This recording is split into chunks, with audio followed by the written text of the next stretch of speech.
NTV.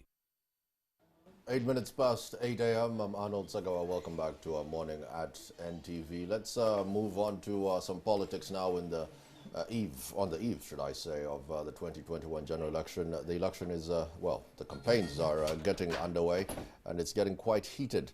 What do I mean? Well, a few seats have been advertised and some people have handed in papers. Some have been given the go-ahead and then they step down for one reason or another.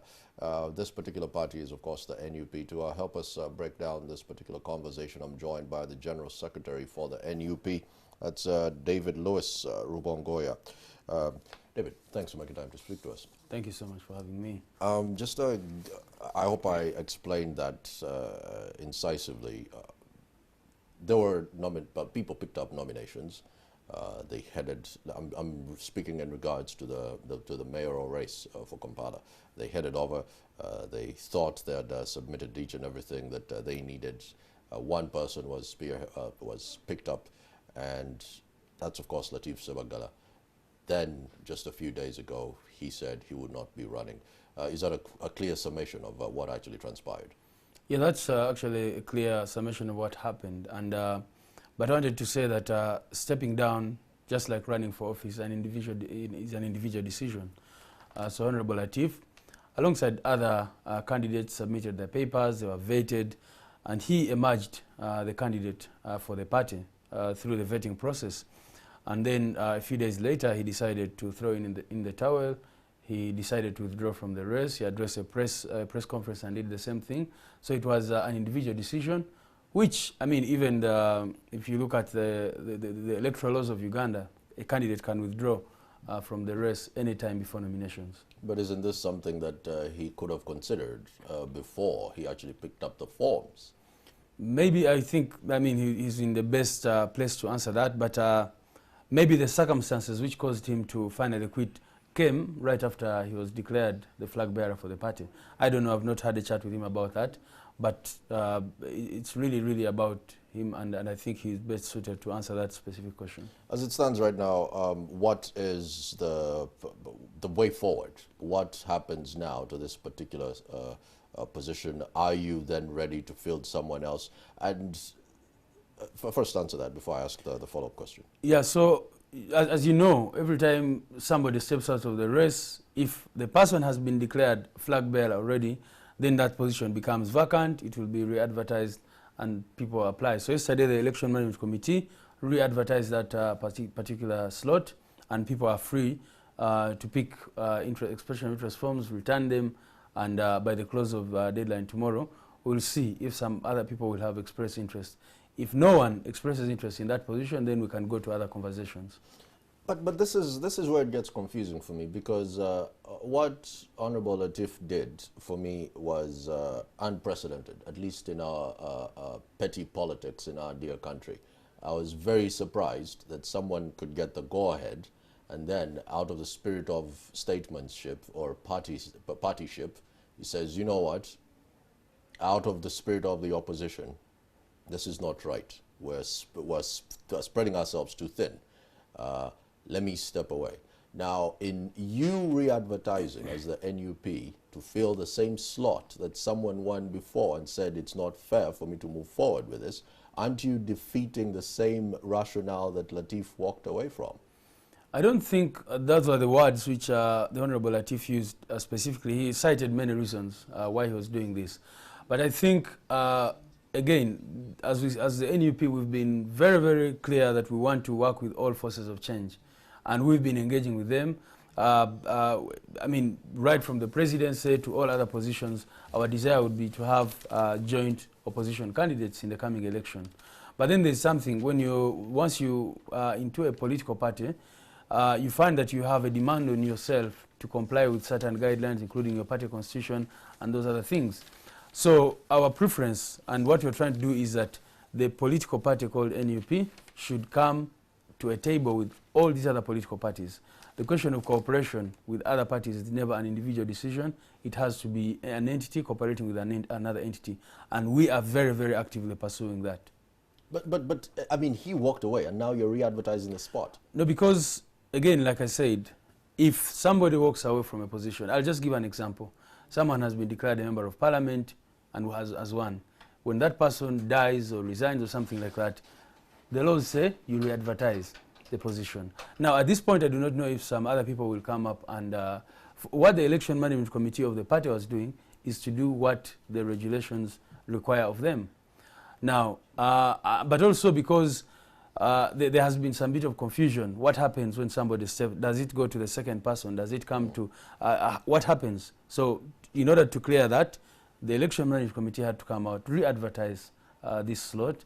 If no other person expresses interest, certainly then we move to another conversation and say we don't have a candidate.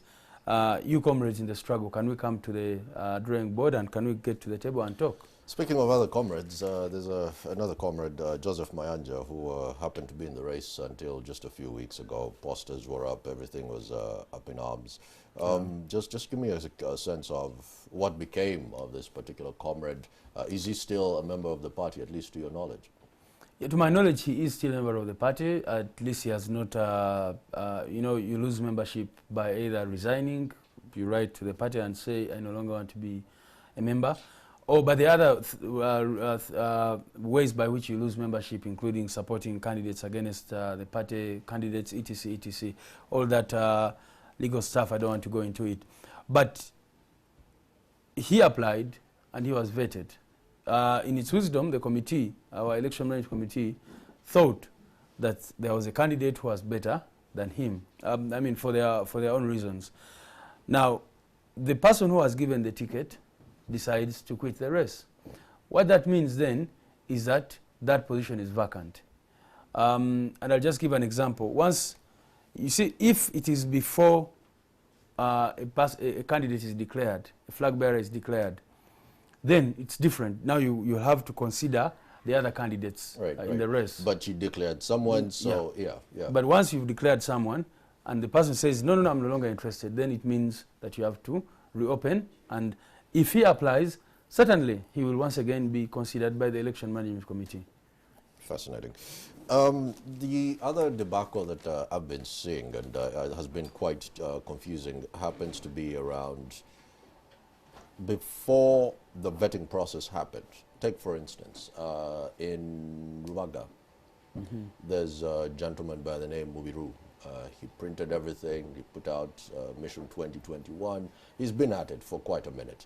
And then you have a mass crossover from the DP, you know, with some very familiar faces, the likes of Kasivante, you know, all these people, they cross over. What then becomes of some of the old guard? And the reason why I say old guard is some of these guys were with you long before it was just people power. Let me put it like that, you know. As you have noticed, the candidates who are emerging, some are people who have been in people power right from the start. Others are even new entrants and that kind of thing. But you need to understand that also that it's not even 2 months since we unveiled NUP as a political party. And many people said, okay, now that you're a party, let's come in. What we are mostly considering is actually not how long you've been in people power or NUP, because even when we are people power, we are working with comrades from different political parties. You notice that even when we are people power, there are some people who are just people power, and they were not belonging to any other formation. But then we also had so many people who belonged to other political parties, including the DP, FDC, etc., etc. We even work with people, the Honorable Samba, for example, and others who are coordinators, NRM people. They came under NRM into parliament. So when we became a political party, we said, now, how do we select candidates? We came up with a criteria, a very, very clear criteria, and that criteria cuts across the board. And you'll see that some of the incumbents have actually not gotten our tickets, others have actually gotten it. So it depends on our criteria which we follow, and not whether you are coming from the DP or FDC, or whether you've been a leader before or not. We just follow a set criteria. Let's talk about a particular case that has just been adjourned to, I believe, the 25th, where some two gentlemen came up and they made it very clear that they wish to have the NUP deregistered. Just give us a sense of the developments here. What, in your view, does this case particularly hold any water? Well, I might know what you have to say, but I want to hear it from the horse's mouth here. Yeah, I mean, like we've been saying very clearly, this is a clear case of political persecution. And you know, a lot of times in Uganda, the state has disguised persecution as prosecution. And, you know, ranging from all manner of cases that have been brought against us, against Honorable Kyagulanyi and all that, these cases never hold water. They are never based on the law. So in this particular case, I think you also how this gentleman called Moses Nkonge Chibalama came out, handed over the party. He clearly indicated that we had had a delegates conference and that Honorable Kyagulanyi had been duly elected. There was even administration of the oath of office to Honorable Kyagulanyi by the outgoing leaders. And then all of a sudden, Mr. Nkonge Chibalama, who we've not heard from, we do not even know if he's not under detention. We do not know if he was not kidnapped. We do not even know whether he's alive or not, because we've not spoken to him ever since. So, I mean, and then you remember that the forces first came out and said, oh, no, we do not know where he is. And then the following day, someone was saying, oh, we are protecting him for his personal security or something like that. So it's a very, one of those ridiculous cases which holds no water. And I believe that no one should be bothered by it. Going forward, if you're getting this much stick this early on in the race, how prepared are you for what's to come leading up to the poll itself? You know, when we came into this business called the struggle for a free Uganda, we expected so many things, and we still expect much more. Because those who have dared to take on the system previously have faced numerous problems, and we are not naive to those challenges that people like us eventually go through. But we are ready to take on what we think is right and just until we see a free country. We've seen some members join, and then a few weeks later they run for the hills. One very particular one that struck me was Mr. Basajja Mivule. He had a few things to say about the leader of the party.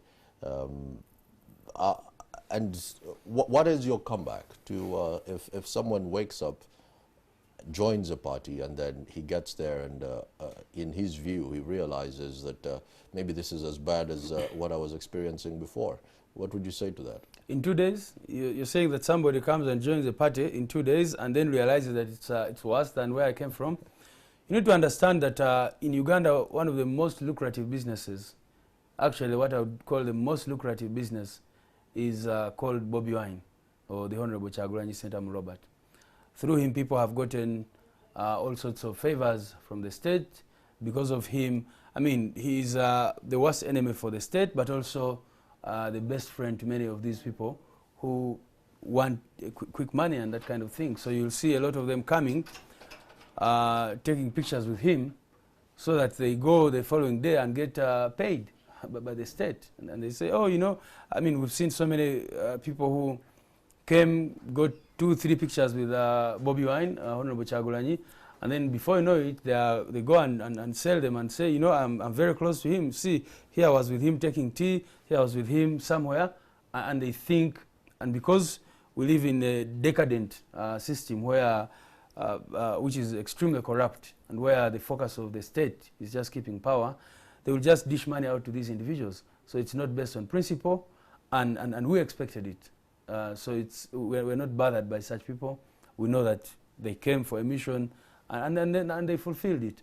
But for us, we do not lose our focus. We keep focusing on the ultimate goal.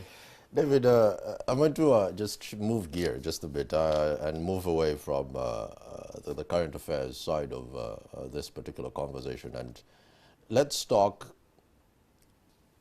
if Honorable Kyagulanyi were to win the presidency, you would be his right-hand man. what would you change first? Where's the biggest rot that smells so bad you could smell it from here to Busabala? Well, the biggest problem of our country is governance, and we've been making it very, very clear. You fix governance, you fix everything. But how do you do that, away Now, from the rhetoric? Exactly. So what you do, there are simple things that you can do to fix a country. First of all, the leaders must understand that they are not in power to just serve their own selves and their own interests. You must understand that the position of leadership is a position to serve the people. The NRM lost it the day keeping in power became its main preoccupation. That is a root of corruption, that is a root for nepotism, that is a root of all these problems that you see. Once leaders understand that their mission is to serve and to take the country forward and to improve the welfare of the people. I want to give you just a slight example. We've been talking about all these people who are given money to denounce Honorable Kyagulanyi. If a person is given 1 billion shillings, I want you to imagine for 1 minute how much 1 billion shillings can do to change the lives of ordinary Ugandans. But of course, David, I cannot substantiate that because I've not spoken to these people yet, and neither have our viewers. These are... I mean, some of these people have been in the press, have come with stashes of money and showed these monies. Yes, but I personally, we cannot substantiate that as this particular media house. But I want you to give me something that is low-hanging fruit, and you could touch this in the first 6 months of your presidency under Mr. Kyagulanyi. This is what would fix. This part is rotten. We could change this like this, some structural reform. Okay, if you want those structural reforms, I can just go into them. First of all, the Uganda's problems can be clustered in 3. Political problems, social problems, economic problems. On the political front, on the democratic front, you have to amend that constitution, do a comprehensive constitutional reform. Make sure that institutions are empowered, that no one is able to just direct NIRA or direct URA. You make sure that institutions are independent and are strong and are functional. You make sure that the UPDF, the police, are independent and not serving the interests of any individual. You make sure that there is equality in terms of how we are governed. There is equality. The people in northern Uganda feel the same as the people in western Uganda, in the central, etc. You make sure that service delivery cuts across and that all Ugandans feel embraced and equal. How do you attack the issue of equality? Because, I mean, do you bring a quota system? How do you attack the equality issue? Because that is something that pains me also. If you are to get into, let's say, some of the government offices, are you going to find someone from the West Nile? Are you going to find someone from Kotido? Are you going to do quotas to attack that? No. What you do is to just follow merit. I can tell you that if you followed merit in recruiting individuals, for example, into public service, you'll get people from across the board. Because they are very intelligent people in Kotido, as they are in Barara. They are very intelligent people in Kaberamaido, as they are in Chisoro. So as long as you... But then my argument would be that if the 10 oldest schools in the country can be placed around the east and the central part of the country, there's been a historical leapfrog of sorts for the central and the east. So it would be very unfair to say that you expect the human capital from the West Nile to compete with the human capital from here, yet the central region has had a head start. Mengo SS was founded close to 90 years ago. Is there a school like that in the West Nile? If you look at Article 32 of the Constitution of Uganda, it talks about bridging those gaps, historical injustices. That there has been structural discrimination of some members of society. And the Constitution provides that steps will be taken. And it will provide for affirmative action to see that those people come and are able to compete. So one of the things to tackle is putting an end to those kinds of historical injustices by making sure they are as good schools in all parts of the country. So you're now redressing it moving forward. You're addressing it moving forward. But in the current situation, what do? You make sure that you are not giving preferential treatment, but you are able to give affirmative action where need be. I do not want to talk about quotas, because if you just follow the word quotas, it may not give you the result you need. But certainly in some cases, like in the army, in police, there must be quotas which are followed. You must say that we must recruit from all districts of Uganda. If we are recruiting into the forces, if we are recruiting into the police, if we are recruiting into intelligence services, these people must be from all parts of the country and should feel that they have equal opportunities in terms of promotion, in terms of deployment, in terms of recruitment, etc., etc. I like that you're going with the affirmative action, because I think one country on the continent that stands out when it comes to this idea of affirmative action has to be South Africa, you know, with the BEE program. Yeah. And it was good until a certain part, and then BEE became the poster child of entitled black lads going up the ladder so fast that by the time someone is 31, they're a manager at a Big Four auditing firm, driving a fancy Porsche, and affirmative action can kickstart, but ultimately after 30 years, after 20 years, it stagnates in a bit. But that's a debate for another day, maybe. You're still explaining the social, the political bit. You're still onto the political bit. Yeah. So I was telling you that, and for me, once you fix the political, it will culminate into very, very many changes. Because if you have a strong parliament, for example, which can hold all other government institutions accountable, then you're likely to see this translated into better livelihood for the people in terms of economics, in terms of their economic well-being and the social well-being. But on the economics, for example, one of the key problems we have in Uganda is that there are no incentives for all these young people who just Uganda is very, very entrepreneurial. You know, many people want to start something, they want to do something, but they are not supported by their government. You find that an investor comes from abroad, comes here, gets a tax holiday, gets free land, gets whatever. I saw the minister for land talking about the same thing. And then once that happens, you find that there's a very, very, very big problem that the local Ugandans, what I would want to say, the domestic citizens of Uganda are disempowered in that sense. So one of the things we've been looking at and what we promised the people of Uganda is that we want to empower the people of Uganda, the citizens of this country, to make sure that if this citizen is thinking about a project or something like that, they find space within their government to be supported and that kind of thing. But David, that sounds very abstract. Support, empowerment, disruption. Give me something that's quite concrete. Are you, let's say during this COVID-19 times, there's been furlough here in Uganda. They give away posho and beans. If I am an entrepreneur, what happens? Can I walk up to, let's say, the Ministry of ICT with an app and I get to meet the minister or someone who can then move this project forward, like MasterCard has done with so many entrepreneurs? Certainly. Give me something that's concrete. You see, the thing about when you're discussing policy issues at this level, you don't want to go into the nitty-gritty. Because, for example, if you talk about the economic problem of Uganda, it is so wide. Now, if, for example, just to follow through your specific question, when I say that we're going to empower the citizens of Uganda to be able to invest, there are many, many things that go with that. And if I'm to go into each of them individually, then we'll spend the whole day. But I'll tell you, for example, what you're saying. Look at Rwanda and see how it is able to empower the people who develop even an app. The Ministry of ICT knows that its work is to make sure that these innovators, the young people who are innovating, are empowered. That you do not, you are supported to go for further training, that if you're a young person and you're coming up with a very brilliant idea of an app or something like that, or even if you're in the arts, that you're supported by the government. These ministries should not be there to just oversee what is going on and bog down some people and sometimes cut down the speed of these who are trying to come up with ideas and that kind of thing, but to support them. And there are so many countries, even on this African continent. Ghana is another example, Botswana is another example, where you see that they are trying their best to empower the young people within their midst and support them.